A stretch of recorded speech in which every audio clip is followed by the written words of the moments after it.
आप जागृति के लिए सबसे अच्छी तकनीक क्या है? खैर, सबसे पहले हमें यह परिभाषित करना होगा कि वास्तव में जागृति क्या है। जब मैं जागृति के बारे में बात करता हूं, तो मैं पहचान के स्तर पर परिवर्तन के बारे में बात कर रहा हूं, न कि उस अनुभव के बारे में जो एक पहचान के पास होता है और उस अनुभव को एकत्रित करता है। और प्लेक्सलैंड अनुभव वह जागृति नहीं है। मेरा अभिप्राय रहस्यमय अनुभव से भी नहीं है। ऐसा प्रतीत होता है कि रहस्यमय अनुभव सामान्य दिन प्रतिदिन के अनुभव में प्रवेश करते हैं। जिस सामान्य तरीके से हम जीवन, दुनिया, स्वयं का अनुभव करते हैं, वे उस अनुभव से परे होते हैं। तो यह एक विस्तृत प्रकार का अनुभव है। यह एक गहरा अनुभव है, लेकिन यह एक अनुभव है। यह पहचान के स्तर पर परिवर्तन नहीं है। इसलिए जब मैं इस संदर्भ में जागृति के बारे में बात कर रहा हूं, तो मैं पहचान के स्तर पर परिवर्तन के बारे में बात कर रहा हूं। तो फिर मुझे यह जानकारी कैसे मिलेगी? ठीक है, मुख्य रूप से मैं स्वयं इससे गुजर रहा हूं और फिर कई अन्य लोगों के साथ काम कर रहा हूं जो जागृति की प्रक्रिया से गुजर रहे हैं या जागृति और अवलोकन की प्रक्रिया से गुजर चुके हैं। इस बात पर बारीकी से ध्यान दे रहे हैं कि वास्तव में क्या परिवर्तन होता है और इससे उस परिवर्तन के दूसरी तरफ, पहचान के विघटन के दूसरी तरफ कई वर्षों तक जीवन व्यतीत होता है।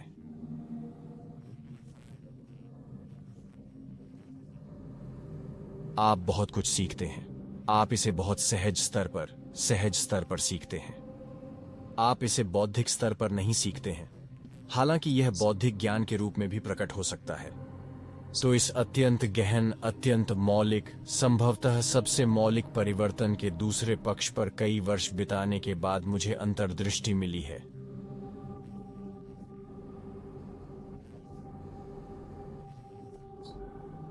और इसलिए यह वीडियो वास्तव में मैंने जो देखा है उसका सारांश मात्र है। जो मैंने देखा है वह काम करता है, जो मैंने देखा है वह भी काम नहीं करता है, जो मैंने देखा है वह लोगों को बांधे रखता है। और मैं वीडियो को एक सरल कथन के साथ समाप्त करने जा रहा हूं, जिसे मैं जागृति के लिए सबसे शक्तिशाली, प्रभावी विधि या तकनीक के रूप में देखता हूं। इसलिए सबसे पहले मैं कुछ ऐसे क्षेत्रों को संबोधित करना चाहता हूं जिन्हें जागृति के संदर्भ में आमतौर पर गलत समझा जाता है। एक क्षेत्र है परंपरा। इसलिए यह असामान्य नहीं है कि हम जागृति या आत्मज्ञान को एक निश्चित परंपरा से जोड़ते हैं। शायद बौद्ध धर्म, शायद हिंदू धर्म, शायद अद्वैत, वेदांत, या शायद बौद्ध धर्म का एक स्कूल या बौद्ध धर्म का एक संप्रदाय जैसे जैन या टेराबडन, बौद्ध धर्म या जोचेन। इसलिए इन सभी परंपराओं में उन प्राणियों का बहुत समृद्ध इतिहास है जो सबसे बुनियादी स्तर पर इस परिवर्तन से गुजरे हैं।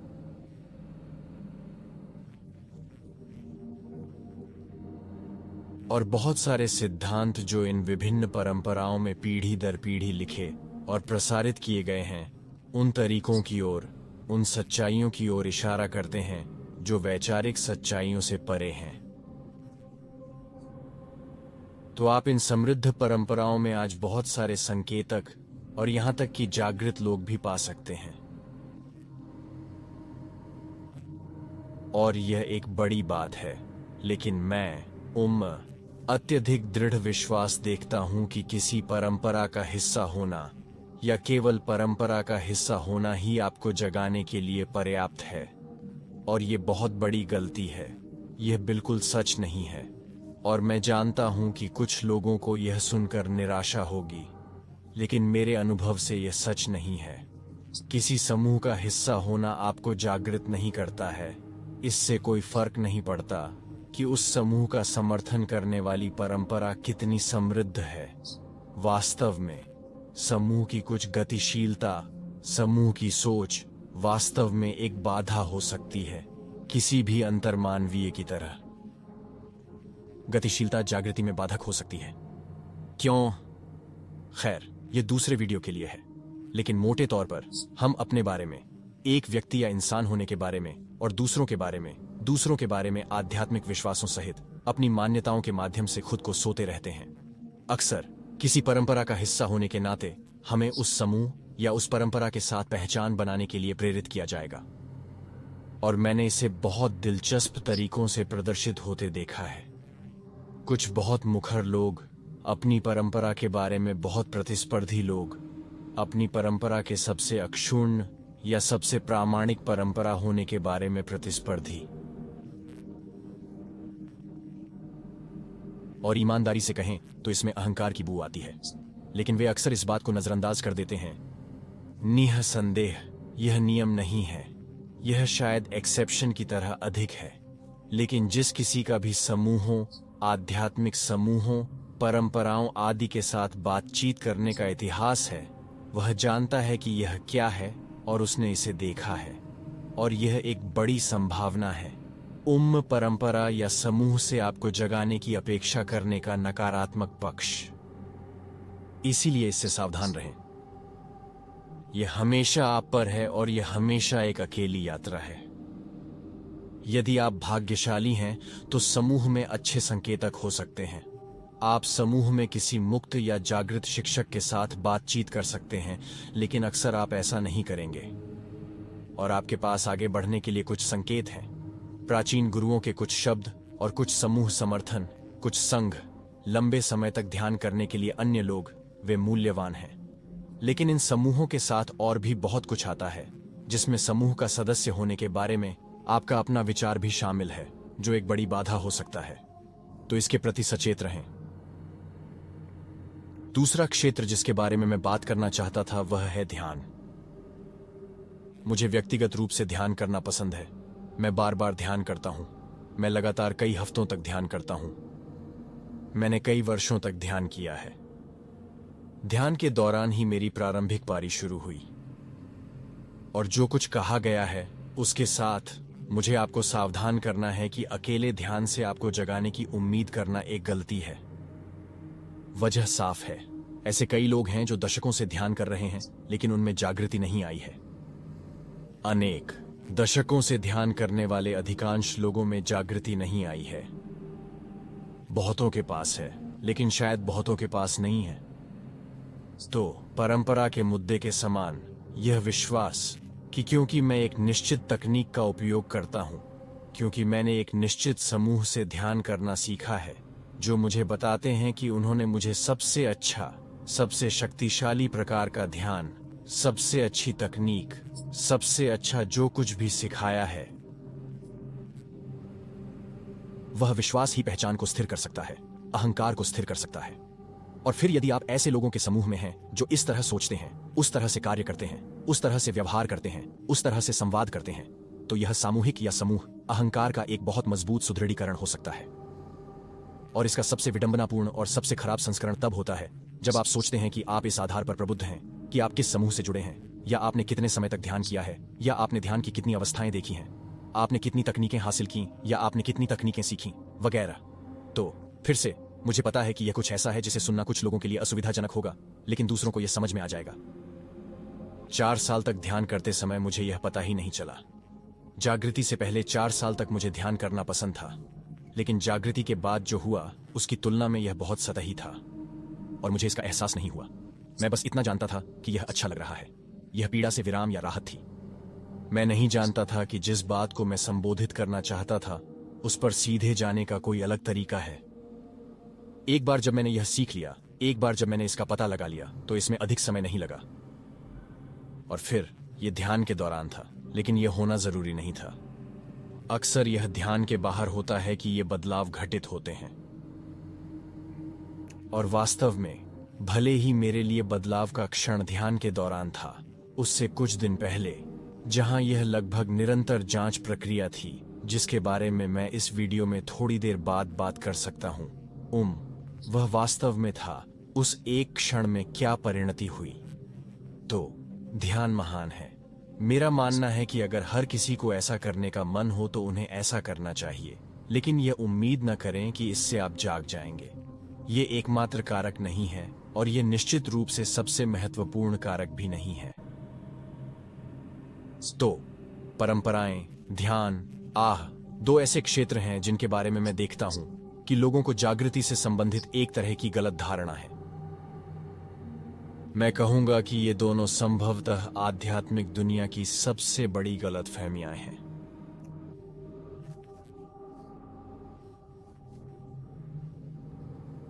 अन्य संभावित खतरे भी हैं। यह विश्वास करना कि आध्यात्मिकता आपको वह सब कुछ देने के लिए है जो आप चाहते हैं, आकर्षण का नियम, सोच का प्रकार इत्यादि। मैं यह नहीं कह रहा हूं कि इसका कोई मूल्य नहीं है, यदि आपके लिए इसका कोई मूल्य हो सकता है। जब जागृति की बात आती है तो यह एक बड़ी गलतफहमी है। हम वह सब कुछ पाने के लिए जागने की कोशिश नहीं कर रहे हैं जो हम सोचते हैं कि हम चाहते हैं। हम जाग रहे हैं क्योंकि हमें एहसास है कि जो हम चाहते हैं उसे पाने से वास्तव में संतुष्टि नहीं मिलती है। यह मुझे इस चर्चा की ओर ले जाता है कि वह क्या है जो वास्तव में काम करता है। जागृति के लिए सर्वोत्तम तकनीक या विधि की चर्चा, और यह वास्तव में चीजों का एक संयोजन है। मैं इसे एक शब्द या पद के साथ संक्षेप में प्रस्तुत कर सकता हूं, लेकिन इसे थोड़ा तोड़ना अधिक उपयोगी है। ये वे घटक हैं जिन्हें मैं लोगों के जागने से ठीक पहले या जागते समय उनमें पंक्तिबद्ध होते हुए देखता हूं। तो पहला है दुख की पहचान। कई वीडियो में इस बारे में बात की गई है, लेकिन मैं यहां स्पष्ट रूप से बताना चाहता हूं कि पीड़ा से मेरा क्या मतलब है। यह असंतोष की एक सामान्य भावना है। एक सामान्य भावना है कि आप जिस तरह से जीवन का अनुभव कर रहे हैं उसमें कुछ गड़बड़ है। बस यह कि आपके जीवन में निश्चित संख्या में त्रासदियां या आघात नहीं है। यह कोई मनोवैज्ञानिक बात नहीं है, हालांकि इसके साथ अक्सर अवसाद और चिंता भी आती है। यह वास्तव में इस भावना की स्वीकृति है कि जिस तरह से आप जीवन और खुद को और वास्तविकता, दुनिया, दूसरों, इन सभी को अनुभव कर रहे हैं, उसके बारे में एक बार जब आपको इसका एहसास हो जाता है तो यह किसी न किसी तरह से लगातार असंतोषजनक होता है और इसे महसूस करना कठिन हो सकता है क्योंकि यह बहुत निराशाजनक लगता है। सही? अगर मैंने अपने माता पिता, समाज, स्कूल की किताबों से जो कुछ भी सीखा है, अगर वह सब एक जैसा है, तो समस्या अपने आप में अधिक है। यह सचमुच निराशाजनक है ना? खैर, जब तक आप इस संभावना के बारे में नहीं सुनते, यह बहुत निराशाजनक है। लेकिन यह संभावना सीधे तौर पर सीधे जांच करके असंतोषजनक स्थिति को संबोधित करने की है। इसका पूरा बिंदु यही है। हम इसी बारे में बात कर रहे हैं। इसीलिए इस प्रक्रिया में कष्ट बहुत बहुत महत्वपूर्ण है। यह आरामदायक नहीं है, यह स्वाभाविक रूप से असुविधाजनक है, लेकिन वह अंतर्निहित असुविधा जादू है, क्योंकि यह आपको देखने के लिए मजबूर करती है। आपको वहां देखने के लिए मजबूर करता है जहां आप नहीं देखना चाहते। यह आपको कभी कभी उस अंतिम स्थान पर देखने के लिए मजबूर करता है जिसके बारे में आपने कभी सोचा भी होगा। लेकिन यह आपको अंदर से सही जगह पर देखने के लिए मजबूर करता है। आप अपने आप को क्या मान रहे हैं, पहचान की ओर। आपको यही देखना है, जैसा कि मैंने वीडियो की शुरुआत में कहा था, जब तक आप पहचान संरचना को ही शामिल नहीं कर लेते। यह बस बहुत सारे अनुभव हैं। वे जंगली और निराले, मजेदार, साइकेडेलिक, दिमाग बदलने वाले अनुभव, रहस्यमय हो सकते हैं। वे सभी प्रकार के अनुभव हो सकते हैं और वे ठीक हैं। लेकिन यह पहचान की प्रकृति की एक बहुत ही सीधी जांच है। आप कौन हैं? आप क्या? हम इसी में संलग्न हैं। तो पहला भाग पीड़ा की स्वीकृति है। यह कभी कभी केवल इस एहसास के रूप में सामने आता है कि जिन चीजों से हमें खुशी मिलती है उनके बारे में हमारी जो सामान्य मान्यताएं हैं वे काम नहीं करती हैं या वे पर्याप्त रूप से काम नहीं करती हैं। तो रिश्ता, आपको वह आदर्श रिश्ता, आदर्श साथी, वह रोमांटिक संबंध मिल सकता है जो आप हमेशा से चाहते थे, और किसी बिंदु पर आपको एहसास होता है कि यह वैसा नहीं है जैसा कि सोचा गया था। यह हमेशा के लिए खुशी देने वाला अनुभव नहीं है। इसके कुछ बहुत ही सकारात्मक पहलू हो सकते हैं और इसके कुछ बहुत ही नकारात्मक पहलू भी हो सकते हैं, लेकिन यह उस तरह से गहराई से संतोषजनक नहीं है जैसी आपने उम्मीद की थी। सही? काम, नौकरी, व्यवसाय, रुतबा, शौक, संपूर्ण शरीर होना, मजबूत, तेज, होशियार होना, शिक्षित होना, डिग्रियां प्राप्त करना, इन सब के साथ भी यही बात समान है। परिवार बनाना, बच्चे पैदा करना। सही। आपने योजना का पालन किया, आपने वादे सुने, लेकिन वे पूरे नहीं हुए। वह गहन गहन शांति और संतुष्टि जिसकी आप आशा कर रहे थे। मेरा यही मतलब है, ये दुख या असंतोष की पहचान है, या जीवन के बारे में कुछ ऐसा महसूस होता है। वह एक घटक है। एक अन्य घटक विचार की प्रकृति, संदेह की प्रकृति को पहचानना और यह देखना है कि वे एक ही चीज हैं। अक्सर जब हम इस पीड़ा को महसूस करना शुरू करते हैं तो उसके साथ आने वाली निराशा एक तरह के संदेह का आवरण बन जाती है। हम अपने आप को जैसा समझते हैं उसमें बहुत सारे संदेह अंतर्निहित हैं, क्योंकि हम स्वयं को जो समझते हैं वह भविष्य के बारे में विचारों का एक संग्रह है। जब मैं वहां पहुंचता हूं, जब मैं सफल होता हूं, खोजता हूं, खोजता हूं, खोजता हूं, पकड़ता हूं, आशा करता हूं, कामना करता हूं, बार बार संतुष्टि में देरी करता हूं। भविष्य की झूठी दुनिया में रहना और फिर खुद को बेहतर महसूस कराने के लिए इस काल्पनिक झूठे भविष्य का निर्माण करना बहुत असुविधाजनक हो जाता है। यदि आप ध्यान दे रहे हैं, बहुत असहज। तो ये सब खोजना, मुझे पहचानना बस काम नहीं करता है। ये उस पहले पहलू से जुड़ा है जिसकी ओर मैंने इशारा किया, पीड़ा, असंतोष। इसलिए इसे पहचानना काम नहीं कर रहा है। मैं संतुष्ट नहीं हूं, मैं खुश नहीं हूं। और जो कुछ मुझे खुश करेगा उसके बारे में मेरे सभी विश्वासों में इस प्रकार का संदेह स्वर है। मैं अपने आप को जो समझता हूं वह संदेह जैसा लगता है ना? कुछ लोग इसे पहचानने में बहुत अच्छे होते हैं, अन्य लोग इतना नहीं। लेकिन कुछ लोग कहेंगे, मुझे आत्म संशय बहुत है। यह वास्तव में पहचानने योग्य एक अच्छी बात है, क्योंकि अगर आप इसे नहीं पहचानते हैं और फिर भी हमारा दिमाग इसे पहचानता है और लगातार खोजता रहता है, तो टाल मटोल या अप्रामाणिकता की एक परत काम कर रही है जिसे आप संभवतः पहचान नहीं पा रहे हैं। क्योंकि जब हम पहचान संरचना को इस तरह अनुभव करना शुरू करते हैं तो हम इसे संदेह से भरा हुआ अनुभव करते हैं, जो एक अच्छी बात भी है, क्योंकि संदेह यह बता रहा है कि यहां कुछ ठीक नहीं है। पहचान संरचना पर संदेह करने का एक अच्छा कारण है। आपके खुद पर संदेह करने का एक अच्छा कारण है, क्योंकि आप खुद को अपना संज्ञानात्मक पहलू मानते हैं।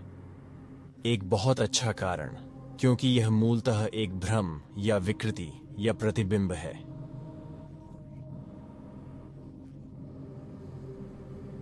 तो वह संदेह को पहचानना, संदेह को महसूस करना और यह पहचानना कि संदेह एक विचार या विचारों की एक श्रृंखला है। मेरे बारे में विचार, मुझे जो चाहिए उसके बारे में विचार, मुझे इसकी आवश्यकता क्यों है? क्योंकि मुझे संदेह है कि मैं ठीक हूं। जिस तरह से मैं इसे देख रहा हूं, यह सोचने का एक असुविधाजनक, स्वाभाविक रूप से असुविधाजनक तरीका है। अपने आप को समझना और इन सब को पहचानना वास्तव में आपके अंदर जागृति की आग जलाना शुरू कर देता है। अगली चीज है एक जिज्ञासा जो पैदा होती है। यह जिज्ञासा बड़ी दिलचस्प है। यह कोई बौद्धिक जिज्ञासा नहीं है। यह एक जिज्ञासा है जो कहती है, ठीक है, अगर मैं जो अपने आप को समझता हूं वह एक भ्रम है और यह संदेह से भरा हुआ है, और संदेह कुछ और नहीं बल्कि विचार है, तो मैं वास्तव में क्या हूं? या वास्तव में यहां क्या हो रहा है? यहां वास्तव में क्या चल रहा है? यदि वे विचार मेरे नहीं हैं और संदेह विचार है और जिसे मैं पहचान रहा हूं वह संदेह है, और पीड़ा मुझे बता रही है कि अधिक खोज भविष्य में विचार में उत्तर नहीं है जो अस्तित्व में नहीं है, यह सब इस अर्थ में समाप्त होगा जैसे, ठीक है, आखिर मैं कहीं और कैसा दिखता हूं? मैं भविष्य की ओर कैसे नहीं देखता? मैं विचार पर कैसे ध्यान न दूं? मैं इस क्षण उत्तर के लिए संदेह पर कैसे ध्यान न दूं? मैं स्मृतियों पर कैसे ध्यान न दूं? मैं कल्पित भविष्य को कैसे न देखूं? मैं और कहां देख सकता हूं? मैं और कैसे दिख सकता हूं? यह सचमुच बहुत अच्छी पूछताछ है। यह उस पूछताछ का मूल है जिसके बारे में आप उत्सुक हो रहे हैं। खैर, फिर यहां और क्या बकवास है? यदि संदेह भ्रम है तो मेरे और दूसरों के बारे में विश्वास भी भ्रम है। विचार मूलतः प्रतिबिंब हैं जो आते जाते रहते हैं, हर समय बदलते रहते हैं और असहज हैं।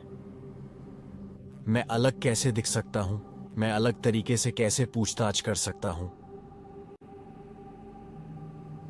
यह उस प्रकार की जिज्ञासा है जो आपकी रुचि, आपके ध्यान, आपकी प्रवृत्ति को पुनर्निर्देशित करना शुरू कर देती है। भीतर से, हम यहां भीतर से कहेंगे, लेकिन भविष्य में नहीं, विचारों में नहीं, विश्वासों में नहीं, खुद को और दूसरों को यह समझाने की कोशिश करने की अंतहीन परियोजना में नहीं कि आप तब भी खुश हैं जब आप खुश नहीं हैं। यदि आप उन सभी चीजों पर ध्यान नहीं देते हैं तो आपका ध्यान कहां जाता है? यह सचमुच बहुत अच्छा प्रश्न है। यह आपको एक तरह के रहस्य की ओर ले जाता है। हां, तो अगला घटक, और समझें, ये सभी एक साथ बहुत घनिष्ठता से बंधे हुए हैं। अगला घटक यही अज्ञात रहस्य को पहचानना है। यह एक रहस्य है क्योंकि आप पहले ही महसूस कर चुके हैं कि विचार मदद नहीं करने वाले हैं। आपको एहसास हो गया है कि संदेह एक विचार है। आपने महसूस किया है कि अपने बारे में, अतीत के बारे में, भविष्य के बारे में जो धारणाएं हैं वे असंतोषजनक हैं। ये सब मददगार नहीं है, और फिर भी यहां कुछ है, कुछ जागृत है, जागरूक है, सचेत है अभी। लेकिन यदि आप इसे लेबल करते हैं तो यह एक विचार है, इसलिए यह मददगार नहीं है। कहां जाओगे? इस तरह की जिज्ञासा अब जांच में परिणत हो रही है। देख रहे हैं, हो सकता है कि आप इसे अभी कर रहे हों। यदि आप अभी इसके लिए तैयार हैं तो वह तलाश पहले से ही हो रही है। यह कहां दिख सकता है? वह एकमात्र स्थान कहां है जहां वह देख सकता है? यह कोई विचार नहीं है, यह मन है। इससे ज्यादा आपको कुछ भी नहीं चाहिए। तो आप यहीं रुकें। इसकी जागरूकता ही जांच है। जांच चेतना की चेतना है, बिना किसी वस्तु के जानने का ज्ञान। अभी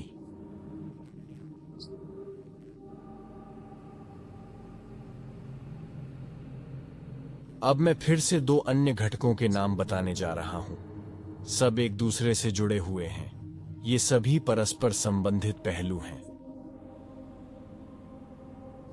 एक तो बस वृत्ति है। यह भिन्न होता है। ऐसा लगता है कि कुछ लोगों के पास इसका संस्करण दूसरों की तुलना में अधिक मजबूत है। इस समय प्रक्रिया में, या प्रक्रिया में इस बिंदु पर, वृत्ति यह है कि वह बस यह जानती है कि कहां जाना है। आप में कुछ तो है जो जानता है कि कहां जाना है। मैं यह नहीं कहने जा रहा हूं कि यह कोई जगह है या जहां आप अभी हैं उससे अलग कहीं है, लेकिन मैं यह भी नहीं कह रहा हूं कि यह अभी है, या ठीक जहां आप हैं, क्योंकि यह आसानी से एक विचार बन सकता है। लेकिन आपके अंदर एक वृत्ति है कि यदि इन अन्य घटकों को छुआ गया है, ऑनलाइन आए हैं, तो यहां एक वृत्ति है जो अक्सर यह जानती है कि कहां जाना है। इसलिए कभी कभी मुझे लोगों से बस इतना ही कहना पड़ता है कि अपनी अंतरात्मा पर भरोसा रखें। यह हमेशा पता रहता है कि कहां जाना है। इस पूरे जीवन काल में यह वहां जाने का इंतजार कर रहा है, इस बात का इंतजार कर रहा है कि आप इस पर इतना पूरा भरोसा करें कि आप आखिरी काम कर सकें, जो कि जाने देना है। वास्तव में यह कोई ऐसी छूट नहीं है जिसे आप सचेत रूप से कर सकते हैं, निश्चित रूप से, संज्ञानात्मक रूप से नहीं। लेकिन यह कुछ ऐसा है जिसे छोड़ा जा रहा है, या एक प्रमुख गहरा जाने दिया जा रहा है। शायद इस प्रक्रिया के सामने समर्पण कर दें, यह महसूस करते हुए कि अब तक आपने जो कुछ भी किया है वह वास्तव में काम नहीं आया है। यहां तक कि आध्यात्मिक सामग्री, यहां तक कि जागृति सामग्री, आप हमेशा अपने आप से संघर्ष करते रहे हैं, क्योंकि आप जो अपने आप को मान रहे हैं वह विचारों का एक समूह है, विश्वासों का एक समूह है, और वह काम नहीं करता है। और अब आप इसे जानते हैं, और आपकी वृत्ति जो पहचान पर आधारित नहीं है, वैसे जब मैं वृत्ति कहता हूं तो यह आपकी पहचान नहीं है। यह कोई शब्द परिभाषित वृत्ति नहीं है, यह कोई अवधारणा परिभाषित वृत्ति नहीं है। यह ऊर्जावान है, गहरा है। यह आपसे परे है, स्वयं से परे है, विचारों और समर्पण से परे है, पूरी तरह से आपसे परे, रूप से परे, इस जीवन काल से परे, संसार से परे, अंदर और बाहर से परे, जागते और सोते से परे। आप बस इसे इस बिंदु से आगे बढ़ने दें।